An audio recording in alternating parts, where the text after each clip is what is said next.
Kung sasabihin ko sa iyo na sa ngayon, sa mismong sandaling ito, ang iyong katawan ay kulang sa isang maliit ngunit mahalagang reflex?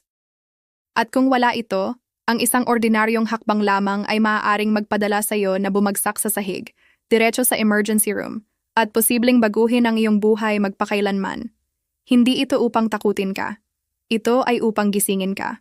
Dahil ang totoo, karamihan sa mga taong mahigit 70 taong gulang ay walang ideya na ang reflex na ito ay umiiral hanggang ito ay huli na. At narito ang higit na nakakainis. Ang solusyon ay tumatagal ng mas mababa sa 2 minuto bawat araw. 2 minuto. At halos walang sino man sa kanilang 70s, 80s or 90s ang gumagawa nito. Kaya kung ang takot sa pagkahulog o muling pagkahulog ay isang bagay na nagpapanatiling gising sa iyo sa gabi, o nagpapahinto sa iyo na maglakad patungo sa kusina, bumangon mula sa sofa, o kahit lumabas sa pintuan ng inyong bahay, kung gayon ito ang video na magbabago sa lahat ng iyon para sa iyo. Sasaklawin natin ang 6 sa pinaka-epektibong ehersisyo sa balanse upang maiwasan ang pagkahulog, kung bakit ito gumagana kapag nabigo ang lahat ng iba, at kung paano gawin ang bawat isa sa mga ito nang ligtas sa bahay simula ngayon. Bago tayo magsimula, kung hindi ka pa nakasubscribe, mariin kong inirerekomenda na pindutin mo ang subscribe button ngayon din at i-on ang bell notification. Sa ganoong paraan, hindi ka na makaligtaan ng anumang tips sa kalusugan na ginawa para lang sa'yo. Kung nagustuhan mo ang video na ito at nakatulong ito sa'yo, mangyaring i-type ang numero 1 sa mga komento sa ibaba. At kung sa tingin mo ay maaari akong gumawa ng mas mabuti o saklawin ang isang bagay ng iba, i-type ang 0. Binabasa ko ang bawat komento at tunay na ginagamit ko ang inyong feedback upang gawing mas kapaki-pakinabang ang nilalamang ito para sa iyo. Ngayon, hayaan ninyong tanungin ko kayo ng isang bagay. Kapag karamihan sa mga tao ay nagpasya na nais nilang magtrabaho sa kanilang balanse, ano ang ginagawa nila? Tumitayo sila sa isang paa. Baka hawakan nila ito ng 10 or 20 segundo. Umuga ng kaunti, hawakan ng pader, at tapusin na. Pamilyar ba? Narito ang problema sa ganoong pamamaraan. Ang pagtayo ng tahimik sa isang paa ay halos walang ginagawa upang talagang maiwasan ang pagkahulog. Bakit? Dahil ang pagkahulog ay hindi nangyayari kapag ikaw ay nakatayo ng perpektong tahimik. Nangyayari ang pagkahulog sa paggalaw. Nangyayari ito kapag ikaw ay naglalakad sa salas at ang iyong paa ay nahuli sa gilid ng alpombra. Nangyayari ito kapag ikaw ay lumakad mula sa bangketa at ang lupa ay hindi eksaktong nasa inaasahan mong lugar.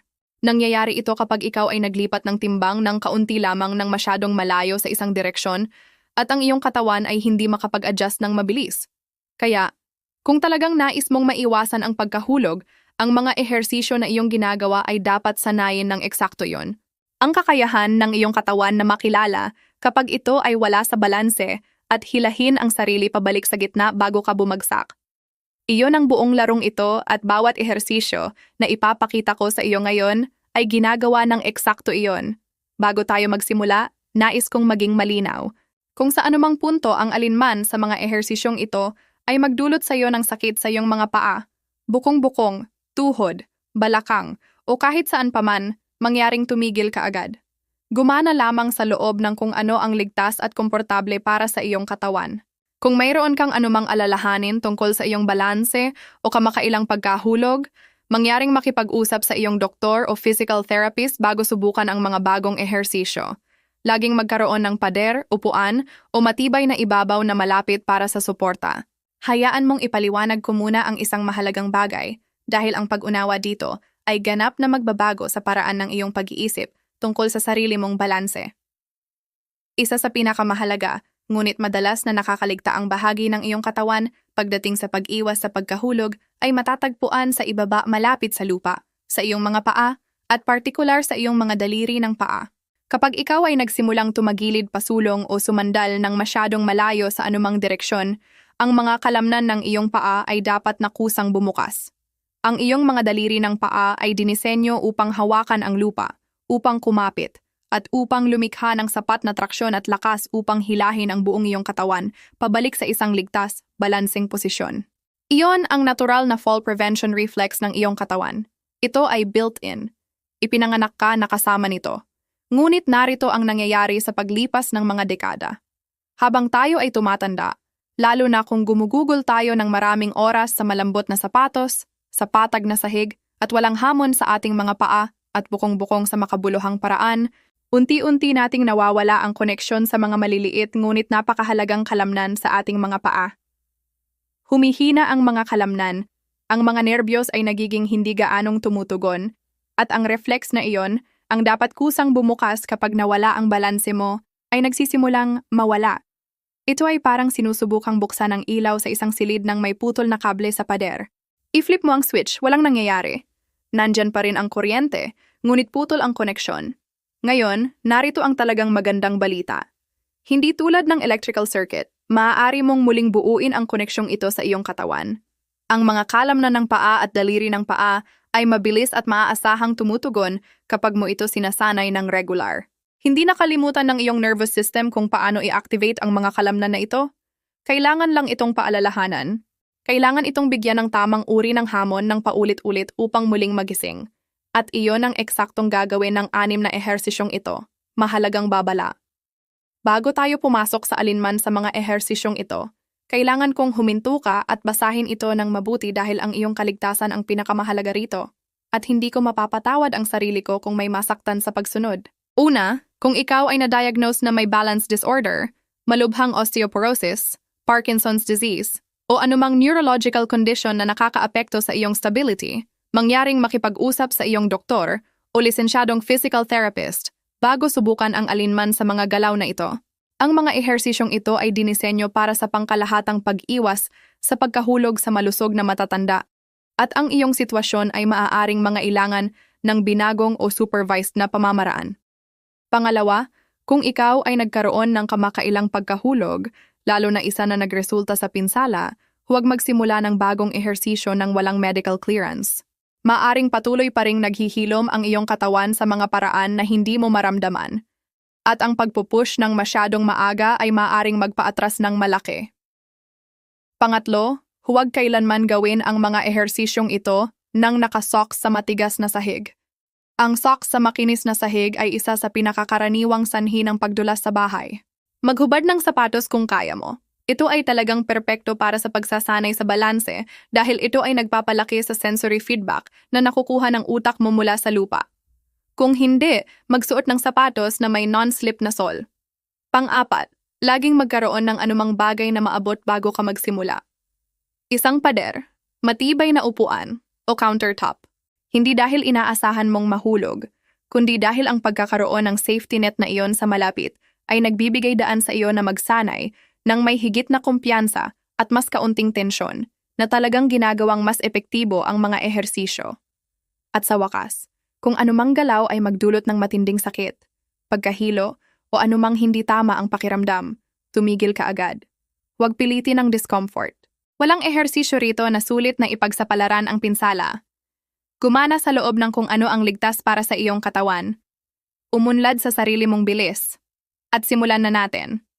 Ehersisyo 1, ang toe lean. Ito ang pundasyon ng lahat.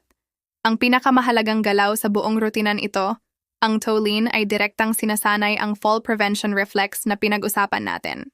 Magsimula sa tinatawag kong safety corner. Ang sulok ng isang silid kung saan nagtatagpo ang dalawang pader. Tumayo na nakaharap sa sulok upang ang dalawang pader ay nasa harap mo sa magkabilang gilid. Kung tumagilid ka pasulong, ang mga pader ay nandyan upang saluhin ka. Maaari mo ring ilagay ang isang matibay na upuan sa harap mo sa loob ng abot ng braso para sa dagdag na kaligtasan. Tumayo na magkadikit ang iyong mga paa, hindi magkadikit, ngunit ilang pulgada lamang ang pagitan. Tuwid ang likod, nakaangat ang baba, nakaka-relax ang mga balikat. Ngayon, dahan-dahang sumandal ng buo ang iyong katawan pasulong mula sa iyong mga bukong-bukong na parang isang plank na tumatagilid pasulong.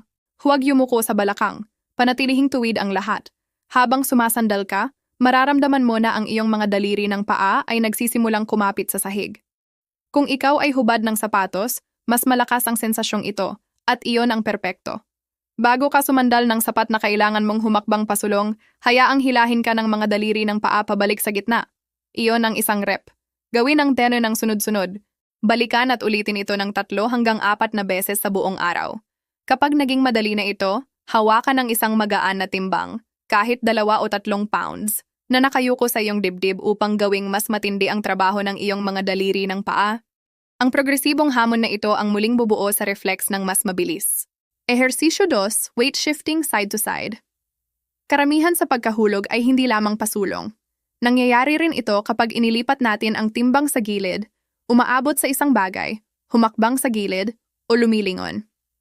Sinasanay ng ehersisyong ito ang iyong katawan na kontrolin ng eksakto ang ganitong uri ng galaw. Tumayo sa likod ng isang matibay na upuan na ang dalawang kamay ay bahagyang nakapatong sa likod para sa suporta. Mga paa na hip width ang pagitan, tuwid ang likod.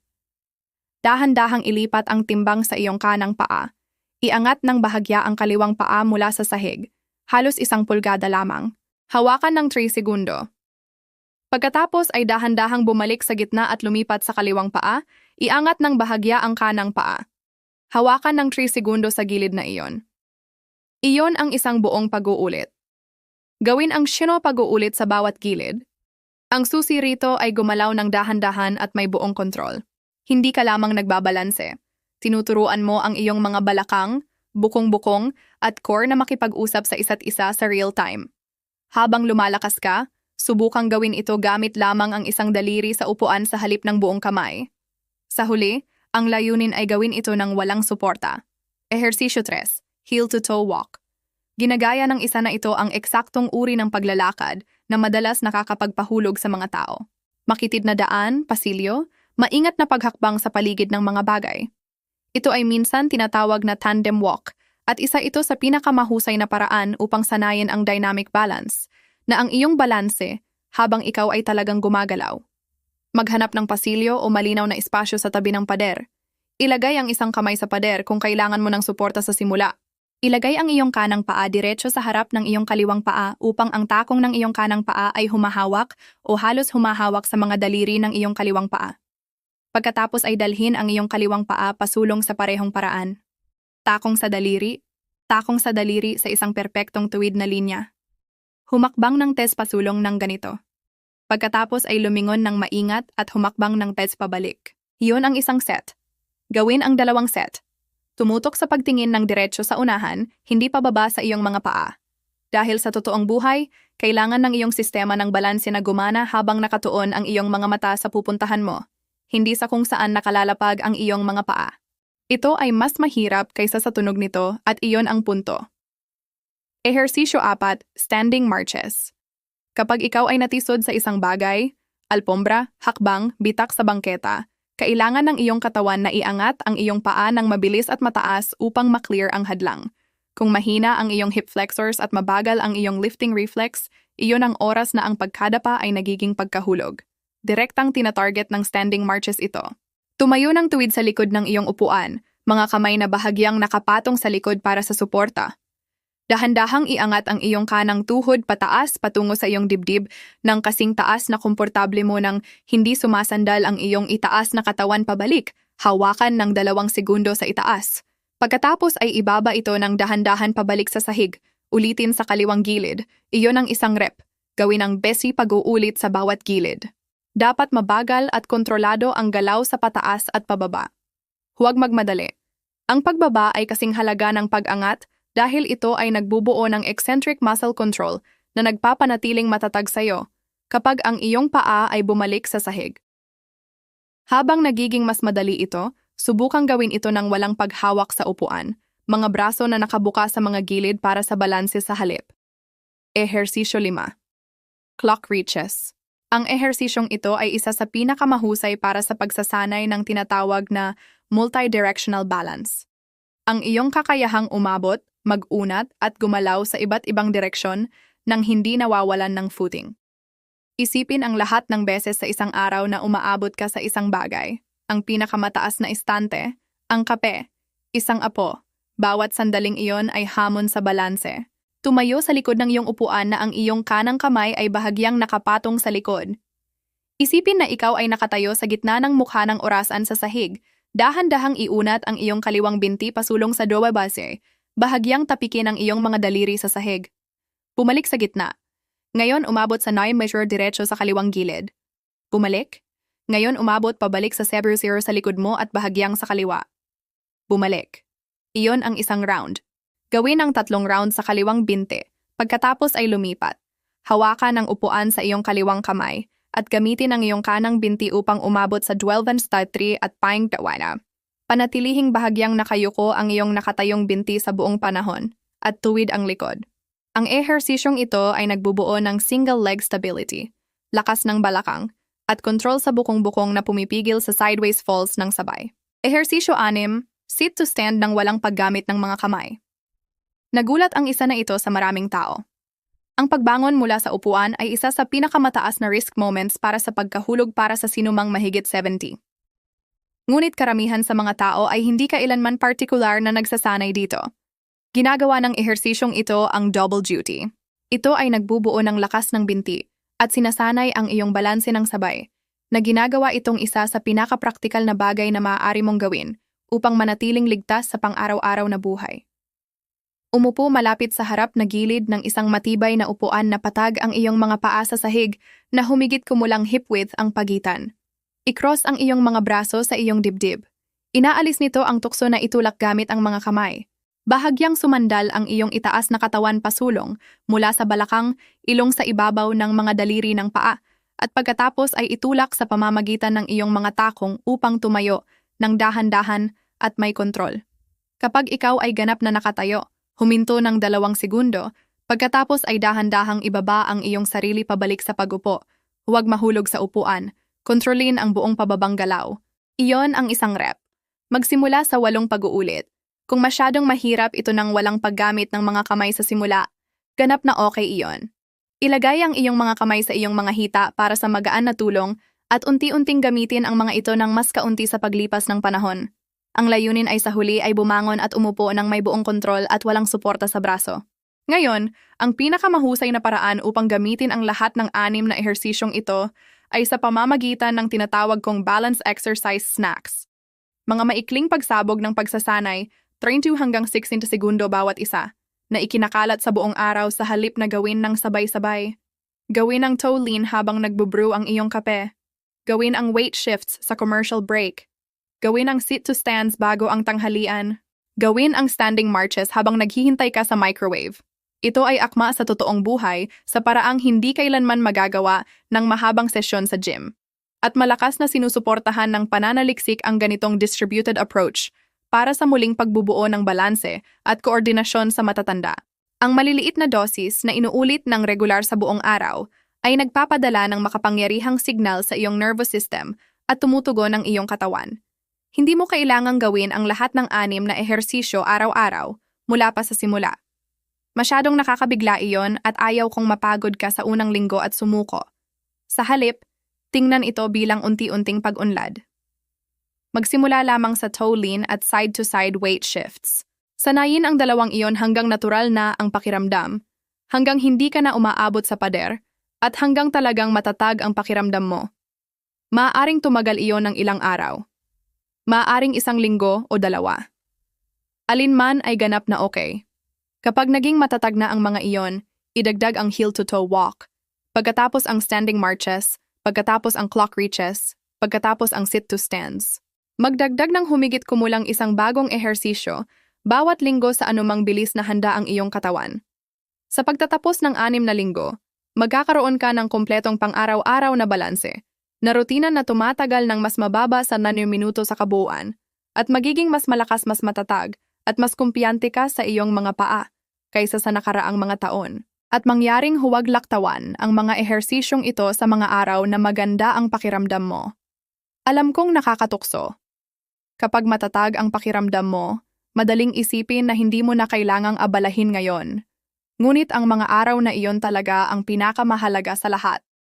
Bawat pag-uulit ay nagbubuo ng reflex na kusang mag-a-activate sa susunod na matisod ka, nahahawakan ka, bago mo pa man mapagtanto na nahuhulog ka.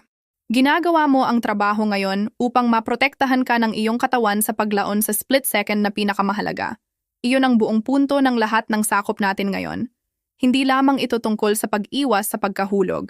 Ito ay tungkol sa pagprotekta sa iyong kalayaan. Ito ay tungkol sa paglalakad sa iyong araw nang walang tahimik na takot sa likod ng isip mo.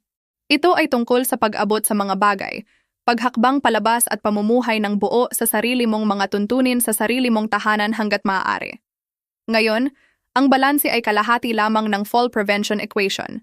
Ang kabilang kalahati ay ang lakas ng iyong mga binti. At ito ang isang bagay na nais kong seryosohin mo, dahil maraming tao ang nakatuon lamang sa balanse at ganap na nakakaligta sa pangalawang piraso na ito. At iyon ay isang magastos na pagkakamali. Narito ang talagang ipinapakita ng pananaliksik. Ang mga taong mahina ang binti ay mahigit 5 beses na mas malamang na makaranas ng pagkahulog sa anumang taon kumpara sa mga may malakas na binti. 5 beses. Hayaang malubog sa iyo ang numerong iyon. Hindi iyon maliit na margin. Ang mahinang binti ay nangangahulugan ng mas mabagal na reaksyon kapag nagsisimula kang matisod. Nangangahulugan ito ng mas kaunting lakas upang itulak pabalik kapag ang iyong katawan ay tumagilid sa maling direksyon. Nangangahulugan ito ng mas kaunting stability sa iyong mga balakang at tuhod sa bawat hakbang mo. At sa paglipas ng panahon, ang kahinaang iyon ay tahimik na nag-aalis sa iyong kumpiyansa, postura, at kakayahang gumalaw ng malaya sa iyong araw. Isipin ang mga pang-araw-araw na sandali na nakadepende sa lakas ng binti. Pagbangon mula sa sofa, pag-akyat sa hagdan, paglalakad sa parking lot, paghawak sa sarili kapag natisod, bawat isa sa mga sandaling iyon ay nangangailangan ng iyong mga binti na mabilis at malakas na kumilos. Kapag hindi na nila magawa iyon, mabilis na tumataas ang panganib ng malubhang pagkahulog. At ang lakas ng binti ay isa sa mga bagay na pinakamabilis na bumababa habang tayo ay tumatanda, lalo na kung gumugugol tayo ng mas maraming oras sa pag-upo at mas kaunting oras sa aktibong paggamit ng mga kalamnan na iyon. Ngunit narito ang talagang kailangan mong hawakan. Ang iyong mga binti ay talagang maaaring maging mas malakas sa anumang edad. Ibig kong sabihin na hindi mahalaga kung ikaw ay 70, 75, 80, o higit pa. Ang mga kalamnan sa iyong mga binti ay ganap pa ring may kakayahang tumugon sa tamang uri ng pagsasanay. Hindi pa sila sumuko, naghihintay lamang sila ng tamang signal. At kahit ang katamtamang regular na pagpapabuti, ang uri na nagmumula sa simpleng ehersisyo na ginagawa sa bahay ilang beses sa isang linggo, ay maaaring magdulot ng dramatikong pagkakaiba sa iyong panganib sa pagkahulog, stability, at araw-araw na kumpiyansa. Iyon ang eksaktong dahilan kung bakit ako ay naghanda ng isang dedicated na video tungkol sa pinakamahusay na ehersisyo para palakasin ang mga binti para sa mga taong mahigit 70. Bawat ehersisyo ay ligtas. Walang kailangang kagamitan sa gym, maaaring gawin sa bahay, at angkop para sa lahat ng antas ng fitness, kabilang ang mga baguhan. Ang video na iyon ay nasa screen ngayon. I-click lamang ito sa susunod, at gagabay ako sa iyo sa lahat ng hakbang-hakbang sa bilis na gumagana para sa iyo. Kung nagustuhan mo ang video na ito, mangyaring mag-iwan ng komento na may 1. Kung hindi, huwag mag-atubiling magkomento ng 0. Ang inyong feedback ay nangangahulugan ng marami sa amin. Huwag kalimutang i-like, i-share at i-subscribe sa aming YouTube channel para sa higit pang nilalamang katulad nito. Salamat sa panunood at cheers sa pamumuhay ng ayon sa sariling mga tuntunin.